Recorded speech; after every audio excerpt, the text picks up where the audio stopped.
야살의 책의 59장, 야살의 책의 59장 25절, 때는 1585년,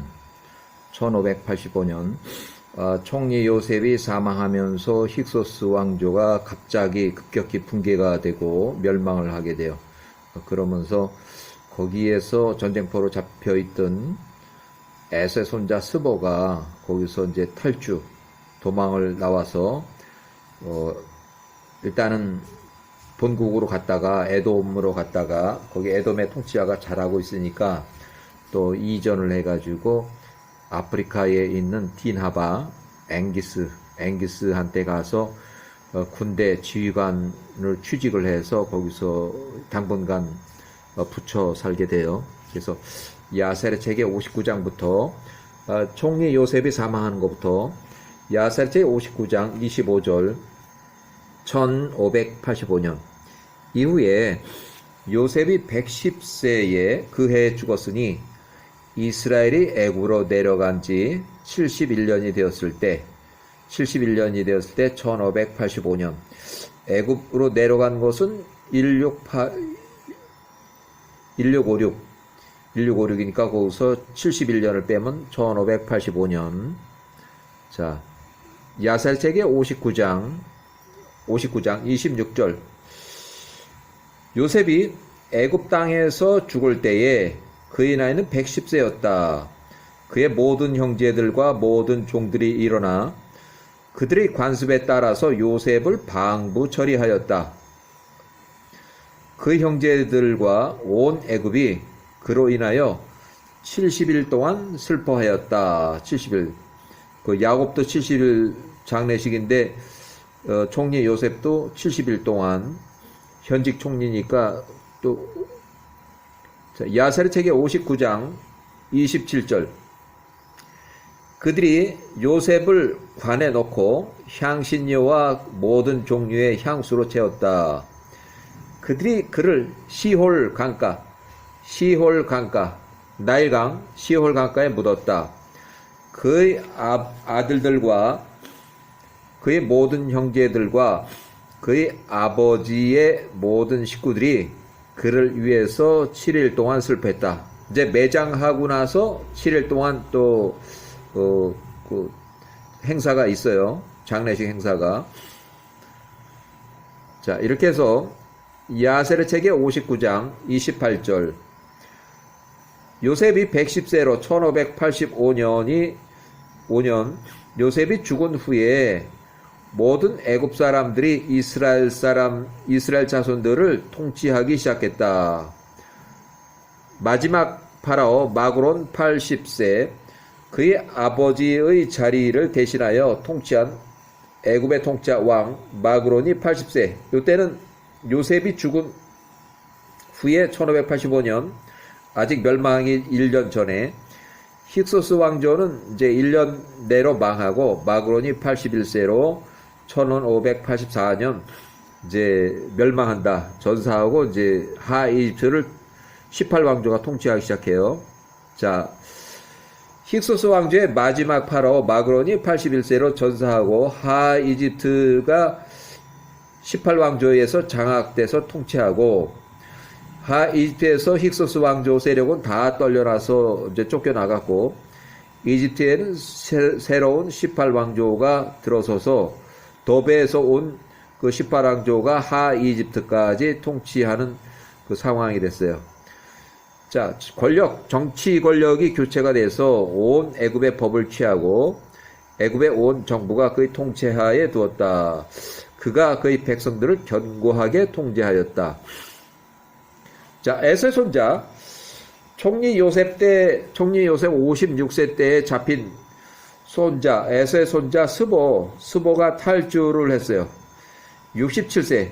거기서 전쟁포로로 54년 동안 전쟁포로를 하다가 스보가 67세에 탈주를 해가지고 69세에는 일단 앵기스한테 가서 있다가 또 71세에 앵기스한테 전쟁을 하라고 계속 부추기다가 그러면 한번 해볼까 이렇게 했을 때 그것이 적괴에 패전이라는 그 점괘를 얻어가지고 결국 전쟁은 계획이 무산됐고 스보가 71세에 시팀 섬으로 도망을 갔어요. 잘못하면 맞아 죽을 테니까 71세에 도망갔다가 거기서 시팀 섬에서 돈을 받고 전쟁을 하는 용병 같은 그런 걸 했어요. 대리 전쟁을 했어요. 그래서 전쟁을 잘하니까 거기 섬에 들어오는 해적들을 쳐내고 하다 보니까 해적들이 더 이상 무서워서 시팀 섬으로 쳐들어오질 못하고 결국 스보가 시팀 섬을 통치하는 통치자가 됐어요. 그것이 스보 73세 때, 여기 73세 때, 여기.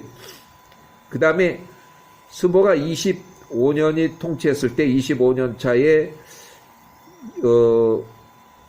이제 연합군을 구성해서 이집트를 쳐들어와요. 에서의 연합군, 에돔하고 연합군을 구성해서, 그 다음에 연합군 침공해서 실패하고 패전, 그 다음에 123세에 나이가 50년 동안 통치하고 시팀 섬 통치자로 사망을 해요. 자, 야세제 60장 야곱의 12 아들들, 요셉의 형제들 자연사한 그 기록이 있고, 자, 60장 1절 1585년 그 해가 지나고 이스라엘이 애굽에 내려간 지 71년이 되었을 때 당시 총리 요셉이 39살에서 71년, 그러면 110세의 요셉이 사망하였을 때 1585년 요셉이 죽은 후에 에서의 아들 엘리바스의 아들 스보, 결국 에서의 손자가 돼요. 에서의 손자 스보 67세, 애굽으로부터 전쟁포로 54년을 하고 애굽으로부터 달아났다. 전쟁포로들, 그와 그의 사람들, 에서의 후손 추종자 전쟁포로 54년 동안 갇혀있던 전쟁포로들이 모두 다 도망갔다. 총리가 110세로 사망하니까 나라가 이제 뒤숭숭하고 그러니까 그때 전쟁포로들이 다 도망을 갔어요. 자, 에서의 아들 엘리바스는 3차 전쟁에서 사망했고 이미 사망했어요. 1538년에 사망했어요. 아들 스보 이 세 번째 아들이에요. 스보가 67세에 1585년 탈주를 해서 2년이 지나고 났을 때 앵기스한테 갔어요. 자, 야사르책의 60장 2절 스보가 사르디냐의 남쪽, 누미디아의 우측, 아프리카, 이집트에서 약 1200마일 거리 떨어진 동쪽으로, 서쪽으로 1200마일 떨어진 거리에 아프리카, 즉 딘하바라고 하는 그 지역의 앵기스 왕, 통치자가 앵기스한테 가서 거기서 대접을 받고 일단은 앵기스 군대 지휘관으로 취직을 했어요. 그가 에서의 손자 스보를 그의 앵기스 군대의 신임 새로운 지휘관으로 삼았다. 원래 동맹국이고 동맹관계니까 자기 친구의 손자가 와서 군대 생활을 하는데 이제 뭐 대우를 잘 해주고 이렇게 해서 취업이 됐어요. 야세르 책의 60장 3절 에서 손자 스보가 앵기스 통치자 왕과 그의 백성들의 목전에 은혜를 입었다. 스보가 사르디니아라는 그 섬은 중부 이탈리아 반도 중부 남쪽으로 큰 섬이 있는데 지금도 그 섬이 사르디니아예요. 그 사르디니아 섬의 그 통치자, 또 그 남쪽으로 아프리카의 앵기스, 이집트에서는 서쪽으로 1200마일 거리에 있는 아프리카, 자, 중부 이탈리아 정남쪽 방향의 아프리카의 앵기스 통치자 왕의 신임 지휘관으로 여러 날 동안 있었다. 야세르 책의 60장 4절 에서의 손자 스보가 앵기스, 아프리카의 앵기스로 하여금 그의 모든 군대를 모아서 이집트가 이제 휘청휘청하고 그랬으니까 바로 뭐 2년 정도밖에 안 됐으니까 그 18왕조에게 쳐들어가서 거기에 또 야곱의 아들 자기의 그 원수들이 살고 있는 그 야곱의 아들들을 다 쳐 죽이기 위해서 싸우러 가자고 계속 유혹을 했지만 그 형제들 원한을 갚기 위한 것이었다. 야곱이 147세 때에 막펠라 굴에서 사망해서 야곱의 장례식을 방해하다가 피살당한 에서의 원수를 갚고 그 야곱의 아들들과 에서의 아들들이 막벨라 굴에서의 전쟁으로 인해서 에서의 아들들이 많이 사망을 했고 또 전쟁포로 잡혀 있고 그 원수를 갚기 위해서 계속 전쟁을 벌여요. 자, 야셀책의 60장 5절. 그러나 앵기스 통짜 왕이 에서의 손자 스보 신임 지휘관의 말을 듣지 않고 이집트를 선제 공격할 일을 행하려 하지 않았다. 이집트 18왕조를 얘기하는 건 이제 바로 얼마 되지 않아서 이제 그 힉소스 왕조를 몰아낸 지 2년 정도밖에 안 됐기 때문에 아직 나라가 이제 체계가 좀 덜 잡히고 했을 때요. 이는 앵기스가 야곱의 아들들의 힘과 야곱의 아들들이 에서하고 싸움에서 백전백승으로 했다는 그거와 그들이 에서의 아들들과의 전투에서 에서의 군대에게 행했던 일들을 잘 알기 때문이었다. 야세르책의 60장 6절 1583년 에서의 손자 스보는 그때 앵기스의 왕과 그 모든 백성들의 목전에 매우 크게 은혜를 입었으니 그가 계속해서 애굽 이제 거기 전쟁 뭐 해서 힉소스 왕조가 멸망한 지 한 2년밖에 안 되는데 아직도 나라가 뒤숭숭하고 어지러우니까 거기를 이제 칩시다 해서 전쟁. 이 스보 입장에서는 원한을 갚을 보복 전쟁이지만 또 앵기스에 관해서 새로운 전쟁이 될 수도 있어요. 자, 요셉이 총리로 있었던 이집트와 야곱의 아들들과의 전쟁으로 에서의 원수를 갚으려고 계속 전쟁을 벌이자고 그들을 유혹했다. 그러나 그들이 앵기스가 스보의 말을 들으려고 하지 않았다. 이렇게 해서 총리 요셉이 사망한 지 2년 후 1583년에 있었던 그런 일들이에요. 스보가 새로운 지휘관으로 들어와서 이집트를 선제 공격하자고 이집트 18왕조를 선제 공격하자고 전쟁을 계속 부추길 때에 60장 7절 그때 시팀의 땅에 뿌지마라고 하는 성읍에 한 사람이 있었다. 지금 이제 여기부터는 이제 그 상황 장면이 확 바뀌어가지고 시팀 섬에 있는 어여쁜 여자에 대해서 또 거기 여자를 혼인하기 위해서 사람을 몇 번 보냈다가 또 다른 또 왕이 또 혼인하겠다고 이렇게 해서 결국 두 나라 두 왕이 전쟁을 벌여서 앵기스가 승리해서 또 그 시간이 어느 정도 조금 지났어요. 자, 그 어여쁜 여자 얘기를 야세책이 60장 7절 그때 시팀 섬, 사이프러스 섬에 뿌지마라고 하는 성읍에 한 사람이 있었다. 남자가. 그의 이름은 우주였다. 그가 시팀의 자손들에 의해서 변질화되어 신격화되었다. 그 우주라는 사람이 죽었고 그 사람에게는 아들이 없었다. 오직 딸 하나가 있었으니 그녀의 이름이 자니야. 우주의 딸 자니야. 이름이 자니야. 엄청나게 예쁜 여자예요. 자, 자니야.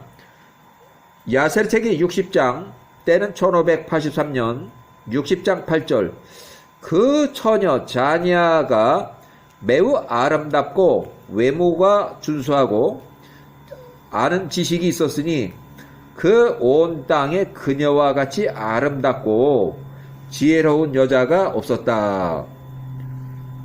60장 9절 1583년 사르디니아의 남쪽 누미디아의 우측 디나바 아프리카의 앵기스 왕이 백성들이 자니아를 계속 칭찬하는 것을 보고 우주의 딸 자니아라는 여자를 계속 칭찬하는 것을 보고 통치자 왕에게 나가서 그녀를 계속 칭찬하였다. 앵기스 왕이 시팀의 자손들에게 사람을 보내서 혼인을 이제 후궁으로 이제 데려오려고 그 자니아라는 여자를 아내로 삼고자 요청하였다.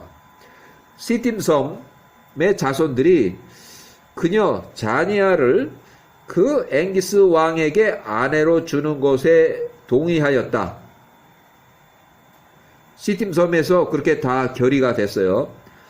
야세르 책의 60장 10절 때는 1583년 앵기스의 메신저들이 이제 왕이 보낸 그 특사들이 그들의 여행이에요. 청원차 시팀을 섬을 방문해서 이제 다 이렇게 해서 일이 잘 돼가지고 그럼 그렇게 합시다 해서 돌아오는 배를 타는 그 귀국을 하기 위해서 시팀 섬을 시팀 섬에서 출발할 때에 비벤투라는 이탈리아의 띠르누스라는 왕의 메신저들이 시팀 섬에 또 도착을 했다. 한 발 늦었어요. 앵기스가 제일 먼저 가서 이렇게 자니아라는 여자를 우리 왕의 왕후로 해서 혼인을 합시다. 청혼을 했는데 그럼 그렇게 합시다. 그 앵기스 왕도 나라가 크고 상당히 권력도 있고 그러니까 그렇게 합시다 했는데 이탈리아에서 비벤투의 왕 튀르누스라는 그 통치자가 그 메신저들이 한 발 늦게 도착을 해서 시팀 섬에 도착을 했다. 이는 비벤투의 통치자 왕 튀르누스도 자니아를 아내로 삼기 위해서 청혼차 도착을 했다. 그의 메신저들이 그의 모든 메신저들이 이제 시팀 섬에 도착을 해서 청혼 요청을 했는데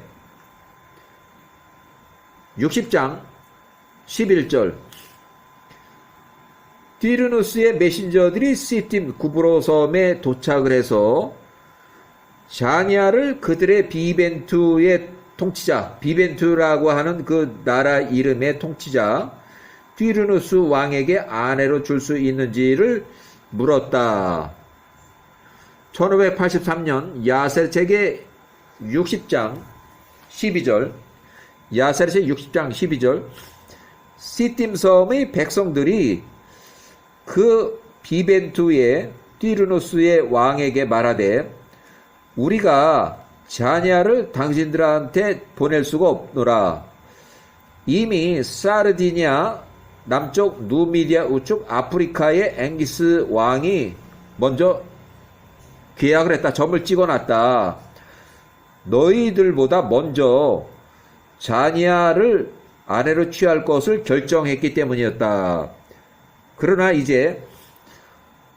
그러므로 이제 우리가 그 자니아라는 처녀를 띠르누스에게 주기 위해서 앵기스에게서 약속한 그 약속을 어겨가면서 그 약속을 어길 수가 없다. 자, 60장 13절 우리가 앵기스를 크게 두려워하노라. 나라도 크고 또 전쟁도 잘하고 그래서 우리가 그 앵기스하고 대행해서 전쟁을 일으키고 우리가 멸할까 두렵노라. 너희 주인 띠르누스가 그 앵기스의 손으로부터 우리를 구원할 수 없을 것이라. 여기부터는 이제 제가 개인 기록이에요. 여기 이렇게 얘기하니까 띠르누스 왕 입장에서는 상당히 자존심 상하는 얘기를 듣고 이 판에 그러면 앵기스를 쳐서 까부수고 다시 자니아를 이제 데려오려고 청원하면 시팀의 자손들이 이제 자니아를 자기한테 줄 것으로 이렇게 판단을 했어요. 그래서 야셀책의 60장 14절 때는 1583년 60장 14절 띠르누스의 메신저들이 시팀의 자손들의 모든 그 말을 듣고 그들이 돌아가서 띠르누스 왕에게 그대로 얘기를 다 보고를 했다. 60장 15절 시팀 섬의 자손들이 사르디니아 섬의 남쪽 아프리카의 딘하바의 앵기스 왕에게 선물을 보내며 여기 기념물 선물로 이렇게 해놨어요. 이제 혼인을 한다고 이제 양쪽에 다 합의를 봤으니까 일단 어떤 형태로든 한번 이제 방문을 하면서 선물을 보내면서 말하되 일단은 이 선물도 이런 얘기가 있었다 하는 것을 정보를 일단 주기 위해서 한 것 같아요. 이탈리아 쪽에 띠르누스라는 왕이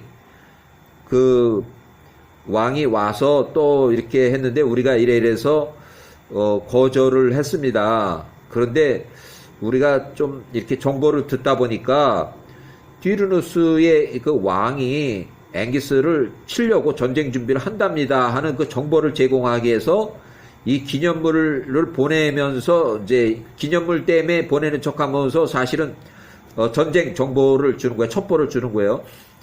자, 가서 말하되 보소서 띠르누스 왕이 자냐라는 그 아름다운 여자를 아내로 삼고자 사람들을 메신저를 우리 시팀 섬에게 보냈습니다. 이에 우리 시팀 섬에 있는 사람들이 그 메신저에게 이러이러하게 대답을 하였습니다.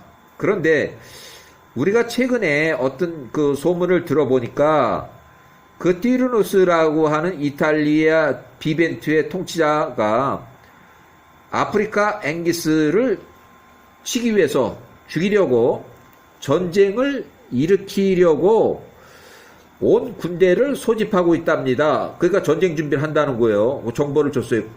아주 고급 정보를 줬어요.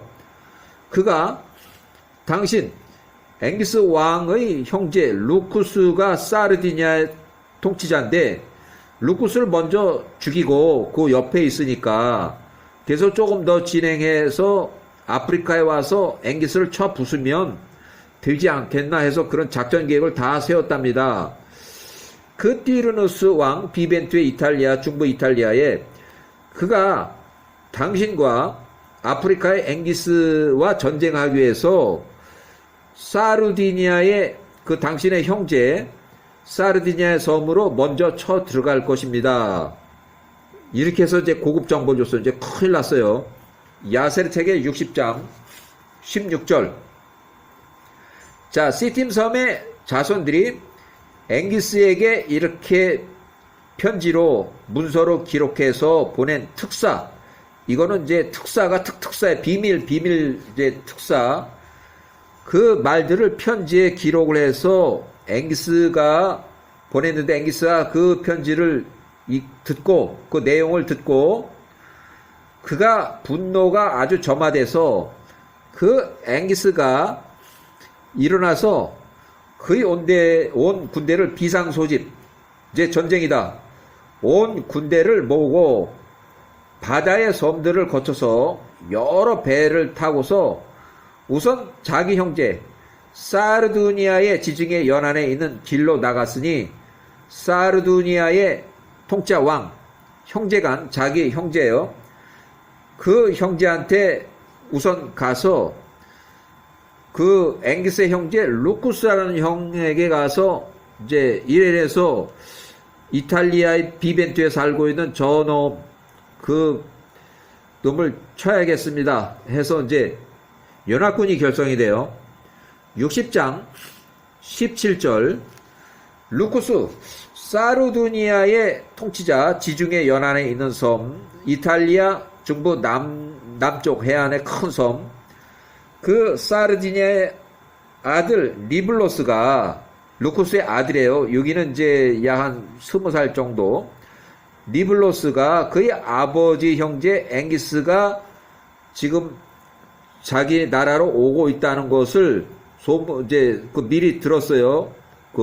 그런 소식을 듣고 리블로스가 많은 군대를 이끌고 앵기스 삼촌을 영접하기 위해서 나갔다. 이제 배가 도착한다 그러니까 거기 항구에서 딱 기다리고 있는 거예요. 그 조카 니블로스가 삼촌 작은아버지에게 입을 맞추고 그를 안았다.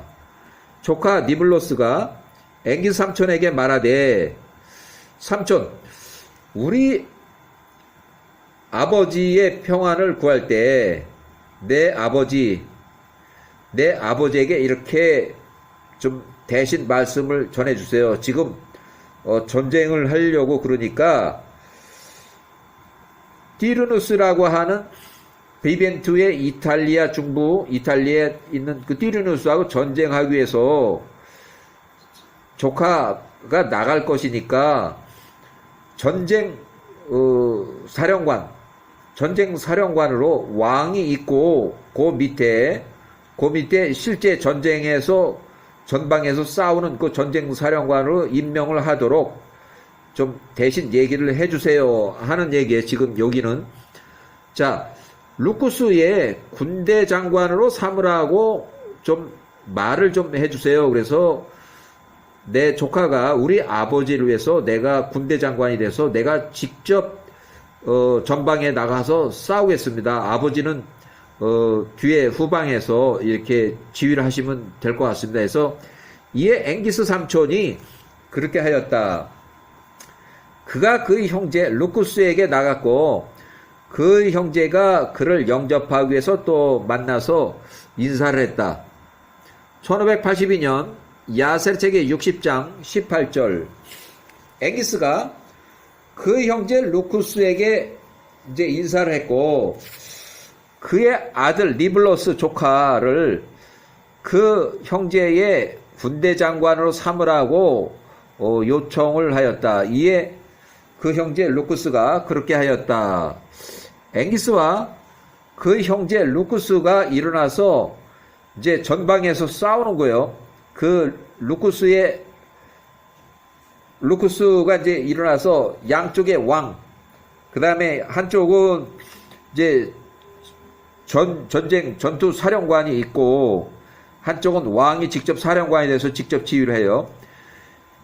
티르누스 이탈리아 해안가에 있는 그 비벤투로 나가서 싸우기로 했다. 자, 그들과 함께한 군대가 매우 많으며 백성의 수가 많더라.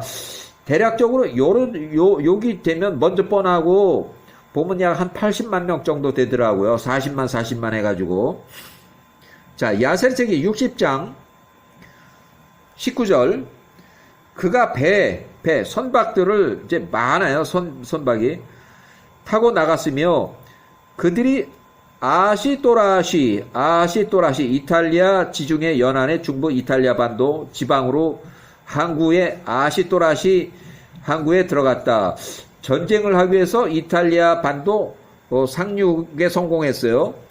비벤투로 쳐들어가기 위해서 비벤투의 통치자 왕 띠르누스를 이제 전쟁하기 위해서 그 아시토라시의 항구에 들어가니까 또 때마침 그들을 향해서 띠르누스가 이제 대군을 이끌고 나오는 거야. 이제 그 소문이 이제 들었으니까 그가 사르두니아에게 나가서 그곳을 멸하고 그 후에 앵기스를 싫어한 그 사람이 이제 나와서 그와 싸우려고 준비를 하더라. 이제 이탈리아 육지 이탈리아 반도 그 중부 거기 해안가 항구에서부터 이제 전쟁을 하는 거예요. 야사르책의 60장 20절 1582년 앵기스와 그 형제 루쿠스가 캐노피아 골짜기 중부 이탈리아 땅에 있는 캐노피 골짜기에서 만났다. 그곳에서 그들의 사이에 큰 매우 치열한 전쟁이 치러졌다. 야사르책의 60장 27절 인용. 자, 60장 27절에 나오는 걸 임시 인용하는데 알바누와 로마 이탈리아 사이에 있는 큰 길 위에 한편에 니블로스 군대 장관의 무덤이 있고 그 이제 전사라니까 이 전쟁에서 다른 한편에는 비벤투의 띠르누스 통치자 왕의 적의 왕이 이제 전사했어요. 그 무덤이 서로 다른 언덕 마주보는 언덕에 있도다. 그것이 오늘날까지 이르니라. 그렇게 이제 그 로마에 들어가는 그 길 양쪽 큰 언덕 위에 한쪽에 또 다른 한쪽에 이렇게 있다는 거예요. 무덤이. 야사르책의 60장 21절 사르디니아의 통치자 루쿠스에게 그 전투가 버거웠으니 루쿠스 앵기스의 형제 그의 모든 군대가 쓰러지고 그의 아들 니블로스 젊은 그 전쟁사령관 역시 그 전투에서 전사를 했다. 중부 이탈리아에서 전사를 했어요. 아들이 먼저 전사했어요. 야사르책의 60장 22절 그의 삼촌 앵기스가 그의 종들에게 명하니 그들이 니블로스 전쟁사령관 조카를 위하여 금으로 만든 관을 만들고 그를 그 안에 넣었다. 금으로 만들었어요. 관을. 앵기스가 다시 띠르누스 왕의 군대를 향해 중부 이탈리아 땅에서 전쟁을 벌였다. 2차 전쟁. 앵기스가 그 띠르누스보다 더 강하다. 이제 전쟁을 잘한 거예요. 앵기스가 그 띠르누스 그 적장 비벤투의 그 왕 띠르누스를 죽였다. 그러니까 띠르누스가 2차 전쟁에서 전사했어요. 그가 칼끝으로 그의 모든 백성들을 쳤다. 앵기스가 그 형제 루쿠스라는 그 형제의 아들 조카 니블로스를 군대 장관한 니블로스가 전사했는데 그 형제 루쿠스의 그 군대 원한을 갚았다. 자, 야사르책 60장 23절 띠르누스 전사 이탈리아 땅에서 죽었을 때 그 전투에서 살아남은 자들의 손이 약해졌다. 이에 그들이 앵기스와 그 형제 루쿠스 앞에서 달아났다. 비벤투 이탈리아 반도로 이제 도망간 거야. 자기네 그 고장 있는 쪽으로. 60장 24절 야사르책 60장 24절 앵기스 아프리카의 왕 앵기스와 그 형제 루쿠스 사르디니아의 왕의 통치자 루쿠스가 알바누와 로마 이탈리아 사이에 있는 큰 길까지 그들을 추격하면서 칼끝으로 띠르누스는 이제 전사했고 그의 온 군대를 다 죽였다. 띠르누스 왕 비벤투 중부 이탈리아 그 통치자인데 이제 전사를 했어요. 자, 1582년 야사르책 60장 25절 사르디니아의 왕 루쿠스가 그의 종들에게 명해서 그 앞에 앵기스가 그 이제 했던 건 금으로 만들려고 그랬는데 여기는 아버지가 자기 아들의 관을 또 만들어요. 야사르책 22장을 이제 인용해 보는데 그의 삼촌 앵기스가 그 종들에게 명령을 해서 그들이 조카 니블로스 이탈리아에서 이제 전사한 그 군대 장관 니블로스 조카 니블로스를 위해서 금으로 만든 관을 만들고 그를 그 안에 넣었다고 이렇게 했는데 아버지는 돈이 없는지 노쇠로 만든 관을 만들었다. 그들이 그 사르디니아의 왕 루쿠스의 아들 군대장관, 전산 군대장관 니블로스의 시신을 그 안에다 넣고 캐노피아 골짜기, 중부 이탈리아 땅에 있는 캐노피아 골짜기 그 안에 놓고 그를 그곳 알바누와 로마 중부 이탈리아 사이에 있는 큰 길가 언덕에 전쟁터에 묻었다. 그러니까 한쪽에는 전사한 군대장관 내 시신을 묻고 다른 언덕 한편에는 적장의 시신을 묻었어요. 이것도 그 전쟁터에서 져서 상대방은 다 도망갔으니까 적장이지만 예우를 해서 그래도 장례식을 치러준 거예요. 거기다 묻었으니까. 앵기스, 그 형제 사르디니아의 왕 루쿠스의 아들 니블로스 군대장관, 이탈리아 전쟁터에서 중부 이탈리아 땅에서 전사한 니블로스 60장 26절.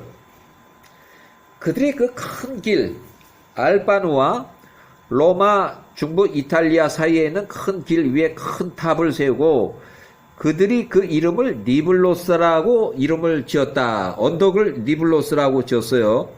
오늘날까지 이러냐. 그들이 또한 비벤트의 통치자 띠르누스 왕 전사한 그 띠르누스를 니블로스하고 이제 같은 시기에 전사했는데 서로 적장이지만 그와 함께 그곳 알바누와 로마 이탈리아 사이의 큰 길가 언덕에 한쪽 언덕에는 니블로스 한쪽에는 띠르누스 그렇게 해서 떨어뜨려서 묻었다는 얘기예요. 앵기스 그 형제 사르디니아의 왕 루쿠스의 아들 니블로스 군대장관 이탈리아 전쟁터 캐노피아 골짜기에서 전사한 그 니블로스. 자, 야사의 책의 60장 27절 보라. 알바누와 로마 사이에 있는 큰 길 한편에 니블로스의 무덤이 있고 다른 한편에는 띠르누스의 무덤이 있도다. 자, 그것들이 알바누와 로마 이탈리아 사이에 있는 큰 길가 그 길이 오늘날까지 이르니라. 야사의 책의 60장 28절 니블로스를 알바누와 로마 이탈리아 사이에 있는 큰 길에서 장례 지내고 그의 아버지 루쿠스가 그의 군대와 함께 사르디니아로 돌아갔다. 그의 형제 사르디아 남쪽 통치자 아프리카 통치자 앵기스는 그의 백성들과 함께 비벤투 성읍으로 이제 쳐 들어갔어요.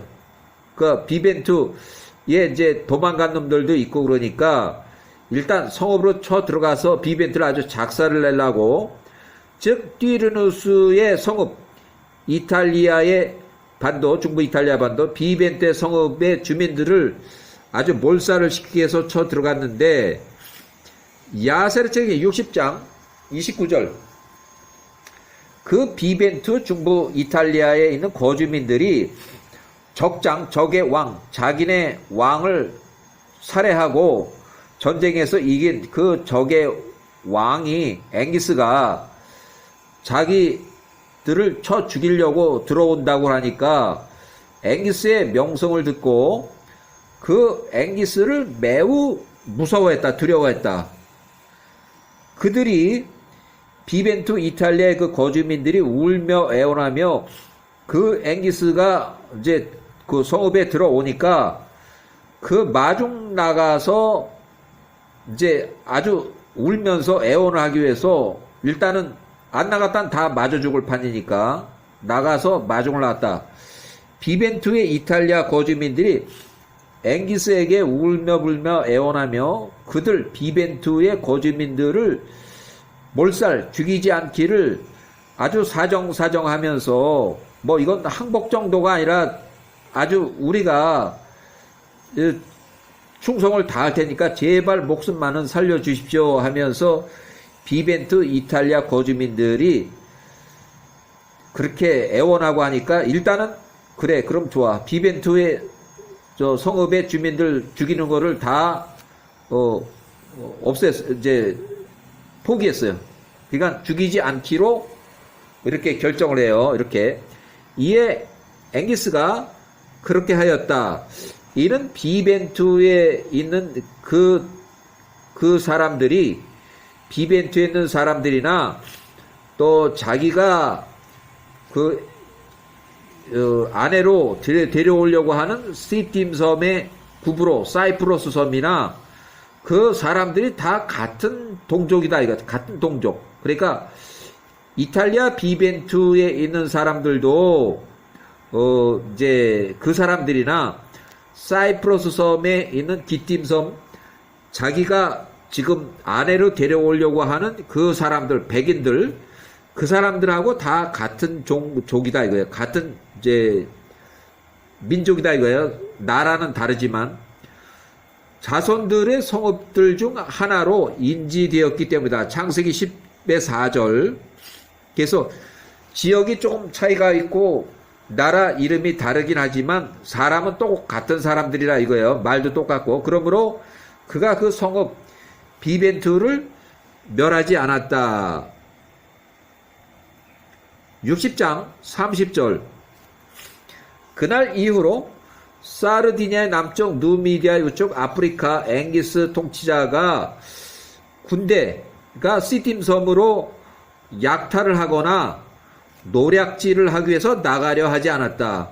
그래도 거기서 어여쁜 여자가 있어, 어여쁜 여자를 데려오려고 하는 그 판인데 가서 해적질하고 노략질하면 우리 남편의 군대는 약탈자고 해적이네, 이런 것들 때문에 그들이 나갈 때마다 앵기스의 새로 취임한 군대 신임 지휘관 에서의 손자 스보가 그들과 함께 계속 따라 나가려고 하였다.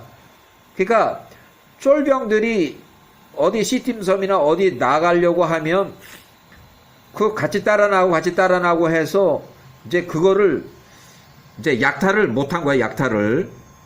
자, 야세르서 60장 31절. 이 일 후에 앵기스가 그의 군대와 함께 방향을 바꿔서 시팀 섬에 뿌집나라고 하는 성읍으로 들어갔다. 뿌집나, 예쁜 여자가 있는 그 뿌집나로 들어가서 앵기스가 우주의 딸, 우주라는 사람의 딸 자니아를 아내로 취하고 그녀를 아프리카 사르디니아 남쪽 아프리카 디나바의 아프리카의 성읍으로 데리고 왔다. 일단은 이렇게 해가지고 스보가 일단은